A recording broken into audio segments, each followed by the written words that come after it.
Welcome to the Authors Podcast with Lisa Newton. Writing a book is a dream for many people, and in today's society, it has become easier and more important than ever.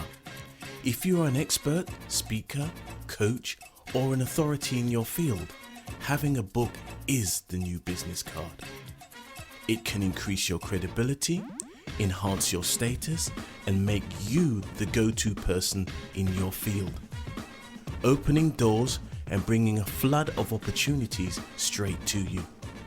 You can increase your fees and start choosing the clients you really want to work with. The Authors Podcast show with Lisa Newton is designed to inspire, educate and inform you, both entrepreneur and individual, on how to write a book, as well as writer's tips and strategies on how to actually get that book written. On today's show, you learn more about how to write a book, including writing ideas, marketing, and how to succeed in getting a book written. Here we go with the Authors Podcast, and here is your host, Lisa Newton.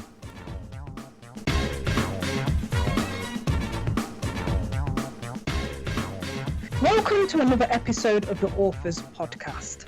Today, my guest is called Nels Abbey, and he's written a book called Think Like a White Man, which is a bold, sharp, satirical self-help book which skewers the prejudices of the modern-day British workplace by explaining the rules by which mediocre white men continue to get ahead. Told through the voice of writer Nels Abbey and that of the fictional Distinguished Professor of White People Studies at Bishop Lamonthood University, Dr. Boulé Whytelaw III, this is a brilliantly funny book with a very serious point behind it. Nels Abbey is a British-Nigerian writer who was inspired to write Think Like a White Man by his direct experience of trying to build a career in a white-dominated areas, first in finance and later in the media. This is his first book, although his work appears in the recently published anthology Safe, and he is based in London. So with that, I should have my guest Nels Abbey on the line. Hello, how are you? Hi, Nels. I'm very good. Thank you very much. I've been really looking forward to this interview because I think the book title within itself is quite intriguing, and it did make me chuckle, I must admit. Brilliant. So let's start at the beginning, really, then. Tell me a little bit about yourself, how you started out. You've worked in finance and in the media, so tell me about yourself. Yeah, so I started my career about 15, 16 years ago. My original intention was to get into media, but like many people, I couldn't really find the route in. So I had a degree in economics, so that was always a very good thing. So I applied to a couple of jobs around, and the financial world picked me up, and I did quite well for myself there. Worked my way up to a very senior level in multiple I moved from one organization to another, worked my way up to quite a senior level, and then I left because I had a good opportunity to go work at the BBC finally, and then so I went to go work at a senior level at the BBC for a while. And then I took some time out, and currently taking some time out right now to do some writing work, of which you're seeing the fruits with Think Like a White Man.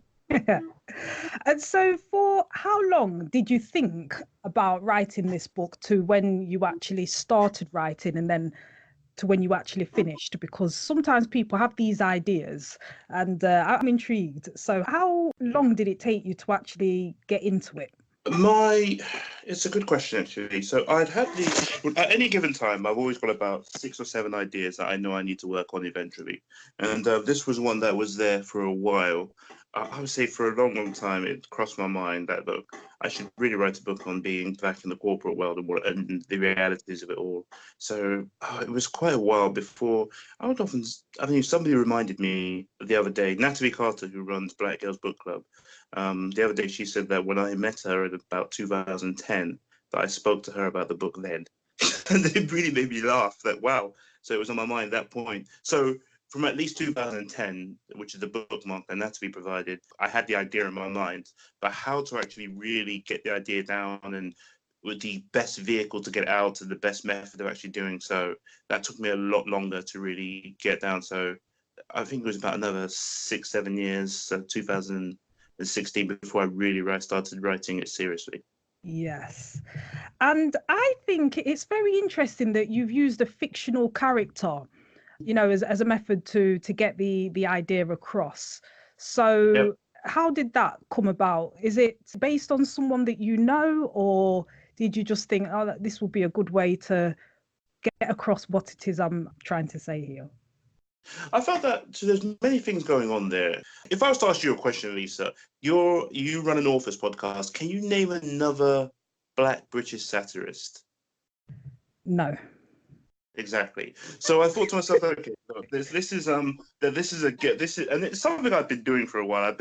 I never really acknowledged it, but I was writing satirical pieces for the Voice newspaper for different places here and there for a very long time since I was a teenager. And I thought to myself, okay, embrace it, accept it, acknowledge it. That's your role, that's your lane. And I am not a comedian. I'm not somebody who can stand. Well, I don't think I am somebody who can stand on a stage and start making you laugh professionally for about an hour and a half or however long or so.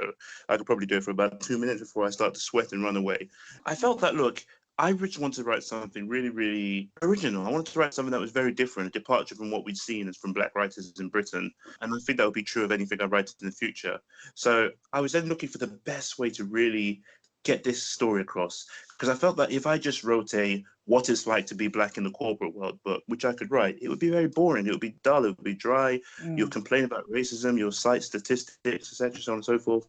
But in terms of an exciting and an entertaining and engaging read, and something that I think is original, and something that I felt would be a little bit naughty, because it's very rare that us as Black people have those sorts of books or those cultural pieces, particularly from a Black British perspective, Yeah. that we have those cultural pieces and books that we can know that this is saying things that we really shouldn't be saying. This is naughty. It's true, but it's naughty. This is kind of funny in a different way or so. Something that you probably would be a little bit worried about bringing out in public, but you can't wait to get home to go and read or so. And I felt that it was time for somebody to write something like that. And I felt like, okay, I'm going to do it, and I'm going to do it very, very well. So Yeah, no, I thought it's really good, because I was trying to think, like, what kind of genre would this be in? And would it be a book that perhaps, I feel like the world is ready for it, but perhaps maybe 10 years ago, I don't know, maybe it wouldn't have been. So to me, I think it's a very timely piece. I think well, thank you. Thank you. That's very, very nice of you. I think you're right to a degree. There's no to a degree there, I beg your pardon. I think you're 100% right. I think it is timely. When I started writing it, I had my fears. I still have my fears to this very day in terms of reception and whether people would get it, and whether or not British society in particular would actually want something like this. I mean, for example, trying to get it published, a lot of people turned me down. A lot of agents turned me down because they couldn't see where it would fit. That's another problem it had too, because again, about in terms of how do you classify it, as you stated earlier on, what genre does it fit into? That's anybody's guess. Because when you go to the bookshelf in any like, you go to Foyles or Waterstone, you go to the humour segment, it certainly doesn't fit in there. And if you go into the political segment, it's not a natural fit. And if you go to the other books, similar to, well, I wouldn't say where our books are similar, but if you look at my contemporaries in terms of Black British writers who write on race, it's not really a perfect fit there, although I think it's a better fit there with those guys, because we're talking on the Black experience. So that was it. But if I just answer a question about Boulé Whytelaw, Boulé Whytelaw is a Machiavellian professor of white people studies. So I'd never really thought that to have in terms of Black characters, outside of, say, hip hop or grime or somewhere else like that, or the music scene, it's very rare that I've seen any Black character, a really, really Machiavellian, tough, shrewd-nosed, Machiavellian Black character or so. So I thought, okay, let me create one. Let me create one who could tell this story. So almost as if the same way Machiavelli wrote a book called The Prince, where he was writing a letter to the prince on how the prince should conduct himself. And he came up with classic gems like, it's better to be feared than loved, but beware of being hated. And I thought to myself, let me write something like that from a Black perspective, so that Black person in the corporate world. And I thought it would be funny, I thought it would be interesting, and I think that was achieved. Yeah. Excellent. You were listening to the Authors Podcast with me, your host, Lisa Newton. You can email me, lisa@lisanewton.co.uk. And remember, we have the Inner Circle, which is for writers just like you, and you can join us at writerbook.net.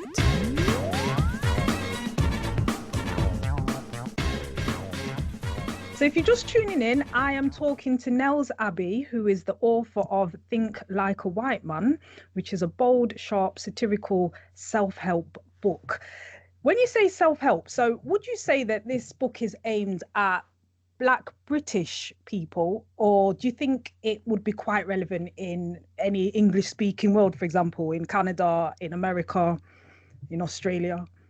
I'm a Pan-Africanist, so, but in terms of I view Black people as a family of people, essentially, wherever we may be in the world, whether it's whether it's at home in Africa or so, in Britain, wherever we might be. But this book is written from a particular perspective that it is written predominantly for societies in which you are likely to face racism. So if you are living in Nigeria, for example, you will face many, many struggles, many problems, same as in Ghana. But the one that you probably won't face is racism. You probably won't have the white supremacy issue to overcome. If you're living in South Africa, you most certainly will. If you're living in Britain and America, in France or Australia, you're a Black person, you will have those problems. So it's written largely to look at that. How do you overcome that particular hurdle that you're going to face in the world? And I thought that, okay, the problem is white supremacy, and you're trying to look at how to overcome the hurdle of white supremacy.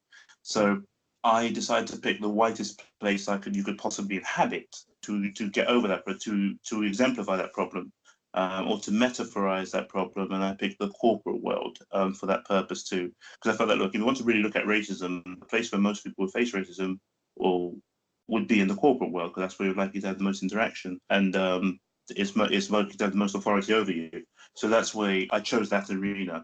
But yes, would it apply to people across the diaspora everywhere else? Yeah, I believe so. I think everybody's got a lot to learn from there. I think also too, white readers, particularly people who are in the hiring and firing business, so they've got a lot to learn too about, hey, what it's like being somebody from a diverse background, or so from a Black background going into a predominantly white institution. What does that person face on a day-to-day basis, and how do they overcome it? How does it differ to your experience? Okay. And is it that if things happened to you and then you thought, you know what, that I couldn't make this stuff up, I need to put this into a book. Has it been a series of events like that you've just thought, is it just me, or does this happen to other people, or, is that how it all sort of came about? It wasn't just me. So there was things happening to me, of course. There was things happening to my friends, but there was things happening to people around me too. To people around me within the corporate world, I'd experienced many different things that people have gone through, that people are going through, people that I've gone through.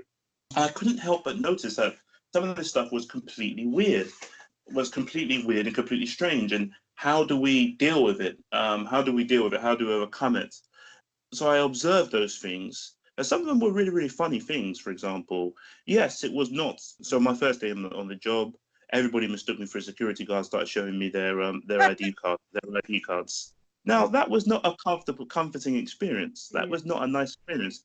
But it was funny. I could see that, yeah, I can make this. This makes me laugh in retrospect.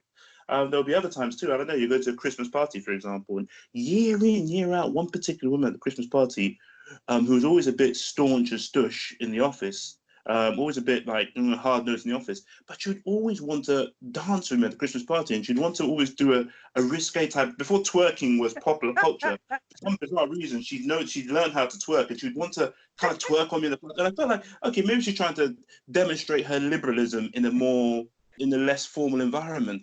But I always felt to myself, this is so embarrassing to me. I can't dance. I'm not good at these. I'm not good at these things. So I find these things really, really tough to do. And I'm quite a shy and retiring type sometimes. So particularly in the corporate world, I'm always thinking that there's eyes on me. Everybody's watching what I'm doing. So when she waltzes over to me and lifts me up, and then a year in, year out, it became a running joke that people would say, oh yeah, she's going to come dance with you anymore for now. Then the following day or so in the office, she's completely stern again. I don't know, there were just many, many, many, many things that I've been through, and people around me had been through, and I saw people going through that were funny. But some of the stuff too was quite dark. I saw people go through extremely terrible things, but at the same time too, that's my brand, essentially, that I'm able to find humor in even the darkest of scenarios. And some of it too, when people read the book, they'll see that, yeah, there's some stuff going on in there that was very, very vicious and very, very dark. But still, I find humor in it. And that's stuff that happens to me. It's stuff that happens to other people too. I can give an example on that. If you look at all the big scandals, in fact, I'll give you a Windrush example. I remember there's a segment in the book called The Undercover Brother, and that's looking at the black person in the corporate world who is very, very shrewd and hard-nosed and does what they need to do in order to get to where they're going to. And the example I used was a man called Kwesi Kwarteng, normally known as Kwasi Kwarteng because people don't know how to pronounce his name. So the funny thing about it is that Kwasi was dating a lady called Amber Rudd, who was the lady behind, who was the actual Home Office secretary when Windrush actually took place. Oh. I pointed out, I took immense humor. I found immense humor in him dating somebody who you would probably mistake for his foster mum if you're not careful or so. And then him also being used as that person to try and save her career, to go out to the black community and say, no, this Windrush situation in which we are deporting your elders who have been here since the 50s, since before some of these people were even born, this situation is not racist. Shut up, nothing to see here, move on. And I felt that, that was something that had to be looked at. Yeah. I hadn't heard of him. So Amber Rudd is a British politician. Just for the listeners out there then, so Amber Rudd is a British politician. Yep. And Kwasi, is he an MP as well? He was an MP, yeah. He is an MP. He's now the business minister in Boris Johnson's cabinet. So Boris Johnson's job, not Boris Johnson, Kwasi Kwarteng's part of his job is whenever the Tories get into, or Nels Abbey, whenever the Tories get into a bit of a racism problem or so, the first thing they do is that they roll him out. Yeah, they roll him out. Thank you very much. They roll him out to make excuses for them. Okay. So yeah, so that's what happens. You were listening to the Authors Podcast with Lisa Newton. Please do subscribe to, like and share this channel. So if you're just tuning in, I am talking to the author, Nels Abbey, who has written a book called Think Like a White Man, which is a self-help book which skewers the prejudices of the modern day British workplace by explaining the rules by which mediocre white men continue to get ahead. And it's had some really good reviews. Reading one here, it says, I can't recommend this book enough. Hilarious work from Nels Abbey. And that was by Dane Baptiste. So Nels, then, just what advice, briefly, would you have for how to think like a white man? Can you just give us a tip? I know we're all going to rush out and read the book, and it is available on Amazon and in all good bookshops, published by Canongate. Published by Canongate. That's it. Yep. So I think it's this, right? So I should be very clear. This is a satirical self-help book. It's serious, but it's not serious at the same time. It's serious, but it's funny. It's not serious, but it's deadly serious at the same time, if you know what I mean. It's balancing two things. It's like seeing the tears of a clown, essentially. They're wet, but they're dry at the same time.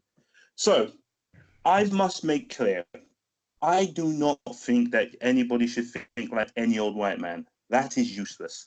That if you think like Dave the Deplorable or the broke guy from across the street or somebody else like that or so who you like and everything else, and you think, let me emulate how this guy thinks or so, you are wasting your time because you will end up with results like that person. By white man, we are thinking of white men with power, with impunity, with prestige, with status, with authority within our society. And those are the white men who rule our society. So as the old saying goes, when in Rome, you do as the Romans do. And we are in Rome, and the Romans would probably be white people for intents and purposes. But you don't want to just think like any old Roman. You want to think like Caesar.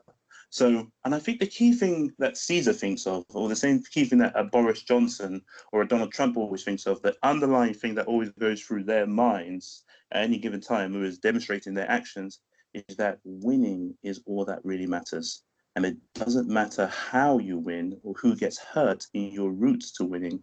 What really matters is that you win. No matter the cost, no matter the actual pain it causes for anybody, but winning is what really matters. And if you watch a lot of what goes on by the big guys in our societies, for example, one thing they do is they just see to it that they win no matter what. Wow, there we go. So good advice, everyone. I did read your article, which was about Boris, how he wouldn't become prime minister if he was a black man, and that did make me laugh. With his numerous kids.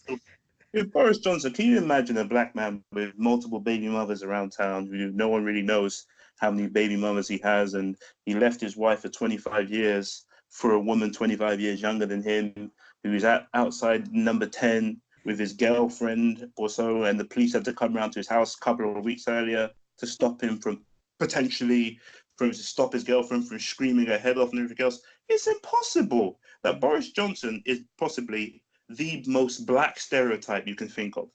That the Daily Mail caricature of Raheem Sterling or Idi Amin or Eazy-E is exactly what Boris Johnson is in real life. But again, once you throw the class element into it, he's an upper middle class man, posh accent, very, very white skin, complete with white hair to go with it too, or hair described as blonde. Yeah, he gets the protection. He's got the complexion for the protection, the complexion and the class for the protection. He gets it, so he gets away with everything.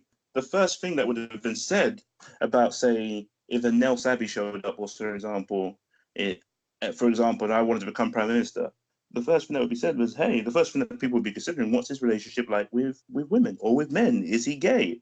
Is he not gay? Do you have any secret baby mamas we should be aware of? You just know that when Barack Obama was running for president, everybody was patiently waiting for that 24-year-old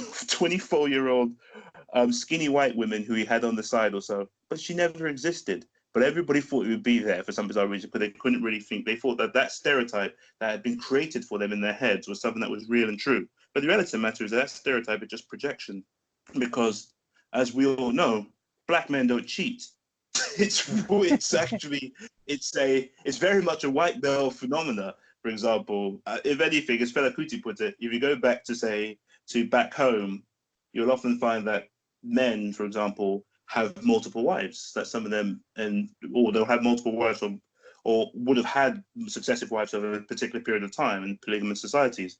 But Fela Kuti would always say things like, well, the difference is that, yeah, he has many wives. Fela Kuti had about 30 wives, by the way, and I don't advise that for anybody.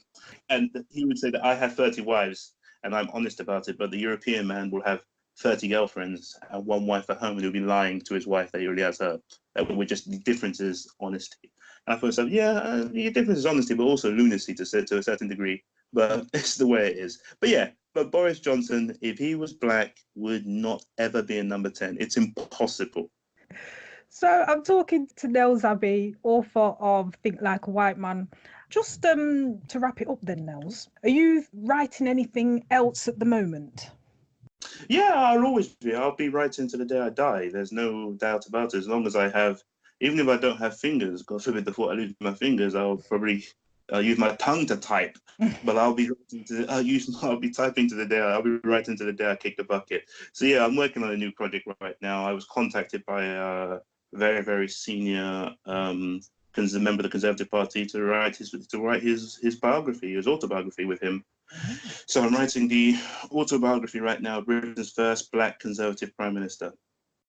Okay, excellent. For your politics, you know we've never had a Black Conservative Prime Minister. So, yeah. And that will all become clear in due time. What kind of books do you like to read? I like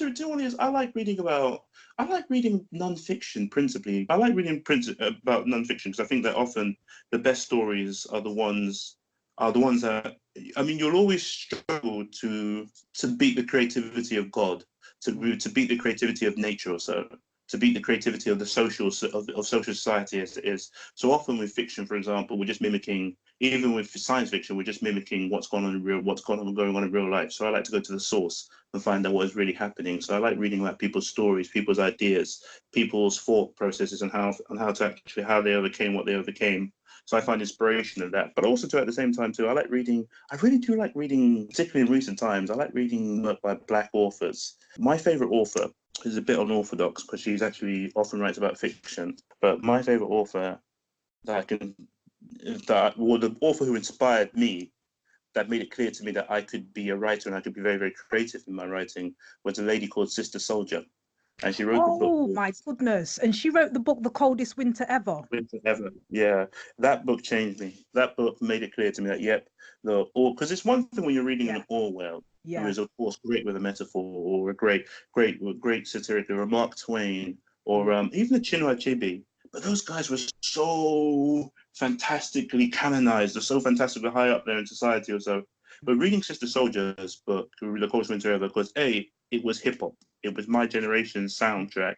B, it was, can I swear on this program? I don't even need to swear. It was I Don't Care.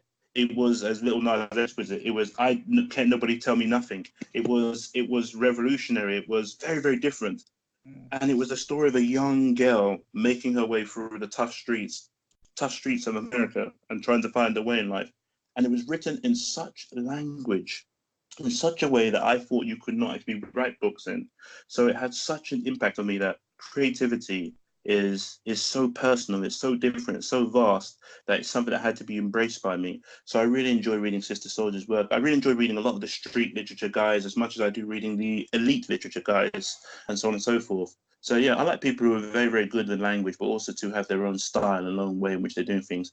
And I like unique stories. So of course I enjoy reading the Orwells. Of course I enjoy reading Wole Soyinka, Chinua Achebe, Renee Dolodge, friend of mine. I love reading her work. I love reading her book, of course, is groundbreaking for a good reason. Kane De Andrews, another guy I'm friends with. Good dude, love reading his work, and so on and so forth it goes. Afua Hirsch, I enjoyed reading her book. But yeah, so that's pretty much it. I try to read as much as possible. I don't read anywhere near as much as I should do, but I do enjoy people's work, particularly right now, given where we are with the Black experience and reading new writers and new different ways of actually putting things together. I think it's really important. But yeah, if I think of it overall, so the book that really touches me most, Sister Soldier, of course, inspired me, but of course, the autobiography of Malcolm X is probably the most important book any Black person could possibly want to read that I can think of. Okay. Yeah, I remember reading The Coldest Winter Ever. I was actually in America at the time, and I was Yeah. working out there for the summer, and I joined the local library because that's the kind of thing I do. And I So read the what book. were you And doing in America? yes, What were you doing? I worked in New Jersey at a theme park called Morris Piers. I worked there for the summer. Okay, And, that's good. Okay. Well, yeah, thank God you weren't in. Thank God. I wasn't looking forward to you saying to me that you worked in the prison or something else like that, or you were a jail warden or something, because I was thinking, oh my God, I'm talking to a modern slaver over here. But anyway, yes, sorry, go ahead. You were saying. yeah, no, so I was there for the summer and I remember reading that book and I remember it was really graphic. It really pulled you into the story and it was just so well written, an amazing book. Mm. I can't understand why it's not been made into a film yet. I can't understand how Winter Santiago is not a character on everybody's, because the book is just, it's a film already. It doesn't take much. Yeah, But how she went from the projects or so, yeah, how she was living in the projects but living in this luxury home in the yeah, projects or so, to her dad and the whole family going to, it's such an amazing story, and it's so gripping. yeah, The language is so original that I just cannot understand why that yeah, book has not gone from page to screen just yet. I cannot understand it. But there we go. That's the way it is. But I do agree with you. It's the situation happened to me too. I was in New York. I was in the Bronx. This was after the Twin Towers, months after the Twin Towers had fallen, and I was on a street corner. I think I had about $50 left with me. I just wanted to spend it. So I wanted to spend it with people, with Black people. I want to spend my money with Black people there. I think it's very important that you invest into your own community. And then there was one guy selling books on the street corner. And then this was in the Bronx. And I asked the guy, and there's a lot of people there. And I asked the guy, what should I read? And he said, have you ever read this book before? And he handed me The Miseducation of the Negro by okay. Carter G. Woodson. And I've I got that on my bought a bookshelf. very, very important book. So I bought that off him. And then I said, is there anything else I should buy? So then all of a sudden, like maybe about a dozen or so people who were around there doing God knows what, they all started pointing towards Sister Soldier's book, saying, yo, son, you gotta read this book, son. You gotta read this. You gotta read this. That's the shit, yo. And then I thought, okay, The Coldest Winter, and I thought, oh, okay. I picked it up and then I purchased it, and that was that. And I got back to London. I was at university at the time. I went back. My friends, my university friends, who I'd only ever known for a few months by that point, all of them just came to the airport to Heathrow to pick me up as a surprise. And so all of us, like, we all caught the log bus back from Heathrow to the to my hall's residence. And as I was just packing my stuff away from the America trip, one of my friends saw the book, The Coldest Winter Ever, and she just said to me, "Oh, do you mind if I go and read this?" So she just started reading the first couple of pages, and she said, "Do you mind if I just read this?" And then I said, "Yeah, sure, why not?" And then she came back to me about the following afternoon. And this was, I mean, I gave this book to her about 7, 8 p.m. in the evening. And then she came back to me the following afternoon saying to me, this book is the best book I've ever read in my life. It's so amazing. And I was like, what the heck? And then I thought, okay, let me read this myself. And I started to read and I thought to myself, yeah, this book is one of the best books I've ever read. This is brilliant. So yeah, I've been inspired by it ever since. But yeah, there we go. So Mr. Soldier's getting more of a plug on this podcast. Think like a white man. So yeah, there we go. No, but it's always interesting to know what people like to read and if they are, you know, avid readers and if that inspires them in any way in their own writing. When I'm writing, when I'm full-time in full project mode, whereas in like, hey, I'm at least halfway through a book, that means I'm in serious project mode, then I stop reading other people's stuff and I stop watching stuff that might be somewhat similar to what I've written. So you take, for example, I never got the opportunity to read The Sellout, to read Renee's book, to read or to watch Dear White People when I was writing Think Like a White Man. So I only got to read and watch everything in this period after Think Like a White Man was fully published and gone out into the world. Because one thing I could not risk in my head was the threat of the fact that, hey, I'd allowed myself to be influenced by another person's, when I say influence, potentially I've allowed another person's thought process to get into mine, and I cannot look myself in the mirror and say, these were not your thoughts, you were inspired by somebody else's thought. I just couldn't let that live with me. This had to come from my mind. It had to be and everything that's in your mind is of course influenced by somewhere else, but I couldn't let something that came out in contemporary times be such a big influence on something that I've written today. So I just stopped reading and watching people's stuff. And then when I go back and read, and if you take, for example, How to Be Black by Baratunde Thurston was a book that I just knew I had to avoid when it came out because I was writing Think Like a White Man at the time in which it came out. I believe I was anyway. When I finished writing Think Like a White Man, I went to go read How to Be Black. I was pleasantly surprised as to how different they were. And I was actually quite chuffed because obviously the norm, there's competition between us and the Americans, because the norm, the expectation is always that the Americans are naturally better than us at everything because they're American. And I was quite happy by the fact that, I read it to the end. I thought, my book stands up to this quite comfortably. So I was quite pleased about that.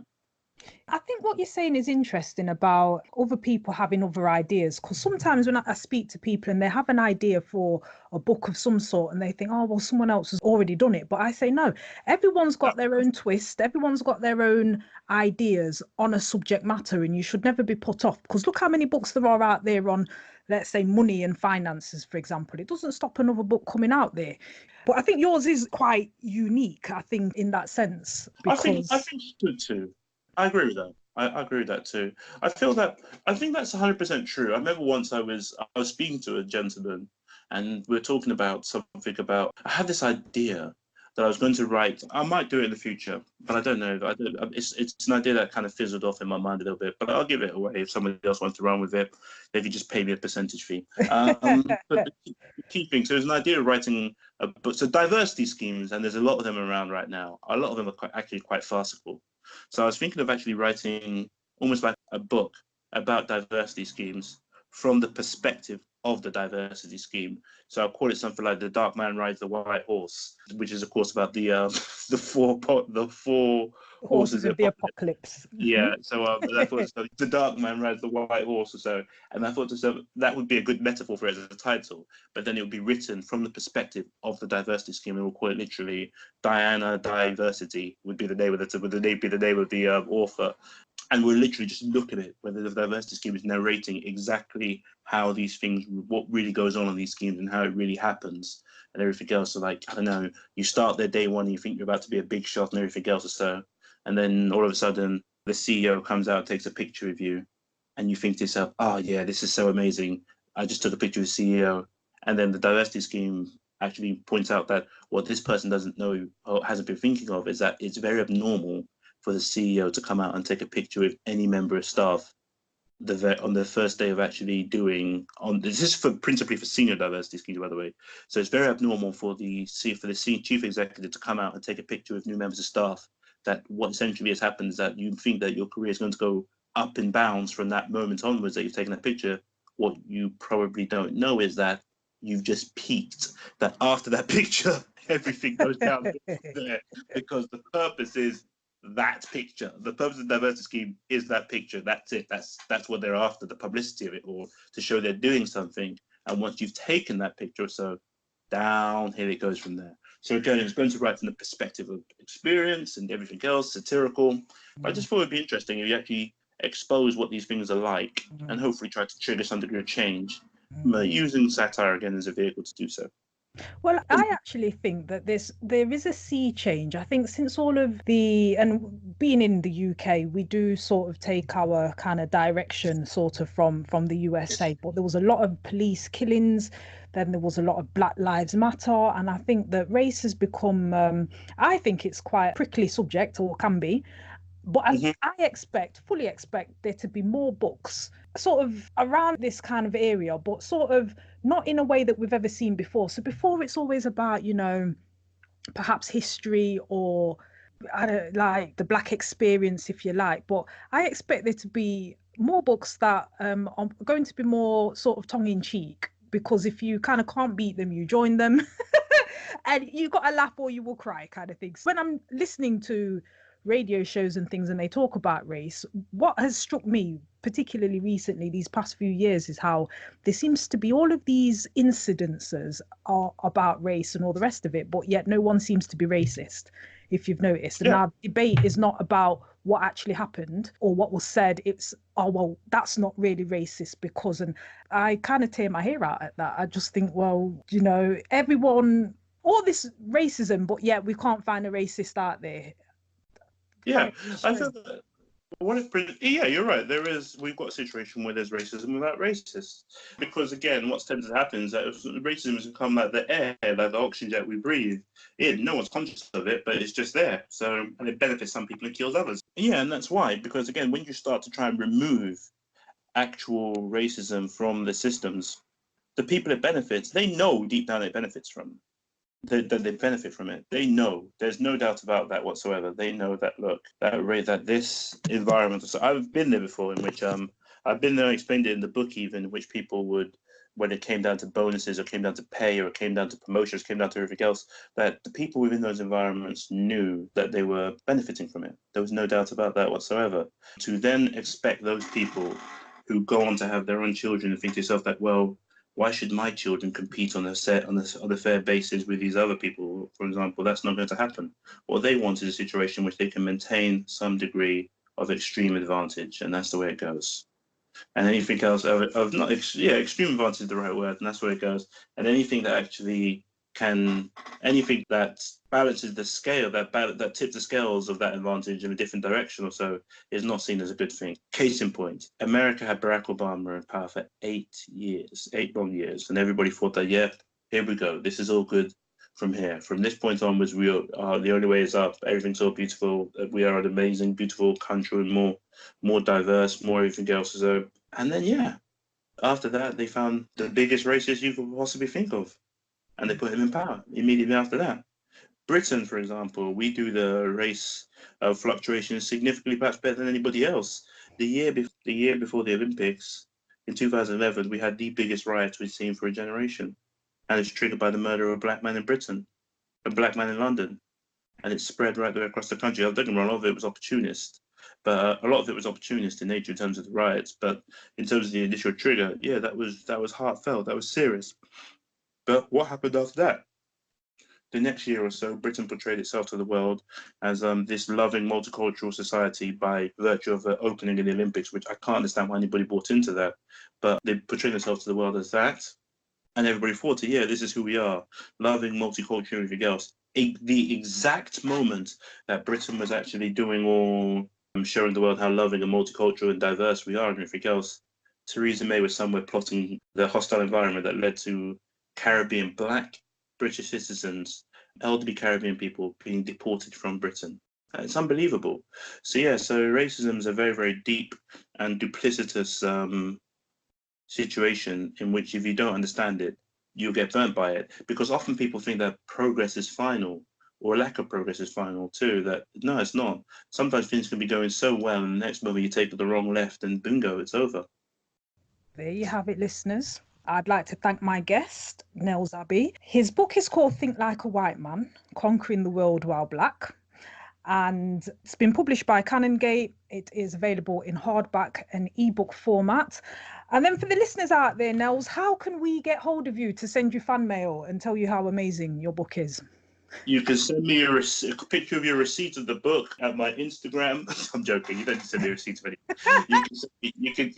But it would be nice if you give me some feedback, or if you put pictures of the book up online. That would work wonders. But I'm on Instagram and I'm on Twitter at Nels Abbey, which is at NELSABBEY. You can say hello and I respond, and I'm very, very friendly and loving and caring, and everything else that's nice and lovely. Excellent. So thank you very much for being a guest on the show. And thank you, listeners, for tuning in. It's been another episode of the Authors Podcast where we've been speaking to Nels Abbey, who's telling us how to think like a white man, conquering the world while black. Any final words, actually, Nels? Or from me? Yeah. My final words would be, as I often write in any book that people buy when I sign books, stay black, watch your back. There you have it. Excellent. Thank you very much, Nels. Thank you.